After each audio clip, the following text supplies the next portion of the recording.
saya Gigantika Pratama. Di sini saya akan menjelaskan bagian-bagian dari sel hewan dan menyebutkan fungsi-fungsinya. Yang pertama ada membran sel.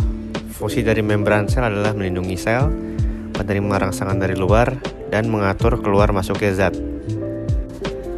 Yang kedua ada retikulum endoplasma. Fungsinya sebagai transportasi zat dalam sel itu sendiri, sintesa protein, dan membantu dalam detoksifikasi sel-sel berbahaya pada sel. Yang ketiga ada sitoplasma. Fungsinya sumber bahan kimia sel dan tempat berlangsungnya metabolisme sel. Yang keempat ada mitokondria sebagai penghasil energi dalam bentuk ATP dan respirasi seluler. Yang kelima ada lisosom. Lisosom mempunyai beberapa fungsi, yaitu endositosis, fagositosis, dan autofagi. Endositosis merupakan transfer makromolekul dan materi kecil ke dalam sel dengan membentuk vesikula baru dari membran plasma. Fagositosis adalah bentuk spesifik dari endositosis yang menggulung partikel padat dengan membran sel membentuk fagoso internal. Yang ketiga, autofagi merupakan proses katabolisme yang memecah komponen sel melalui lisosom. Selanjutnya ada badan Golgi.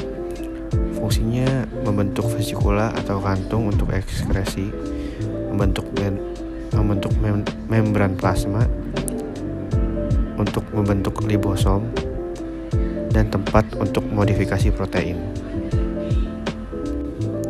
Selanjutnya ada nukleus. Fungsi nukleus yang ini tempat terjadi replikasi untuk menjaga integritas gen-gen, mengontrol aktivitas gen dengan mengolah ekspresi gen, dan mengendalikan proses metabolisme dalam sel dan menyimpan informasi genetik.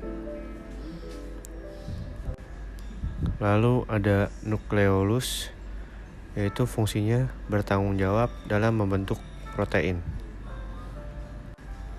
Selanjutnya ada ribosom. Ribosom berfungsi sebagai tempat berlangsungnya sintesis protein. Yang terakhir ada vakuola. Vakuola berfungsi sebagai tempat penyimpanan zat cadangan makanan seperti amilum dan glukosa.